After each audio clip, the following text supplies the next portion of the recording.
Protests have broken out in France over a controversial new bill that targets prostitution and sex trafficking. Around 100 people, many of them sex workers, gathered outside Parliament as politicians debated the bill. The new law would punish anyone paying for sex by imposing a hefty fine.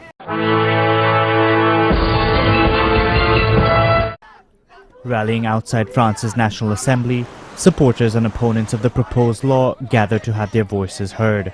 French deputies voted on key texts of a bill which aims to decriminalise an estimated 20,000 prostitutes in France by scrapping a law that bans soliciting on the streets.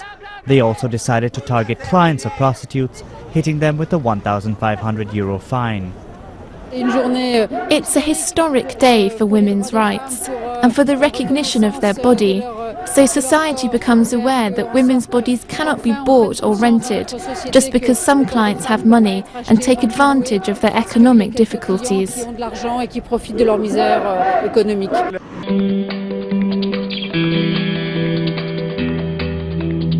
Nicole Amlin is chairperson of a UN Women's Rights Committee. If we want to act, what do we do? Of course we need to fight against the trafficking networks because it's the most important thing. But we need to make people responsible, and this bill makes people responsible. Is it normal to buy a woman's body? One Argentinian sex worker has been offering her services in Paris for over 8 years. She says her clients are likely to disappear for fear of being handed a stiff fine. I'll be forced to migrate to another country. Simple as that. The only solution for me is to go abroad. It's a necessary evil. Prostitution is a safety valve. It can prevent rape, murders, sexual assaults, and, why not, divorce. There's also this whole part of the population which has no sex life, and without prostitutes, what would they do? Supporters of the draft law argue that it could reduce sex trafficking and empower prostitutes. Opponents say it would put sex workers in danger because clients would go to greater lengths to avoid being arrested. For those prostitutes who agree to give up the game, there'll be work permits, free housing and almost €400 a month in benefits.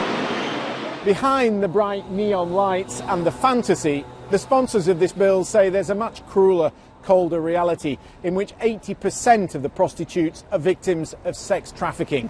20 years ago, most of the street prostitutes were French. Today, the majority are from Asia and North Africa. Among those in favour of the bill is the Mouvement du Nid, a charity that supports prostitutes in 32 towns and cities around the country. Prostitution is not only about having a gun behind you or being threatened directly by someone, but it's about psychological pressure, it's about the money you have to pay back to your pimps and traffickers. But statistics on prostitution are disputed, and last month 343 men signed an open letter published in this magazine demanding the government think again.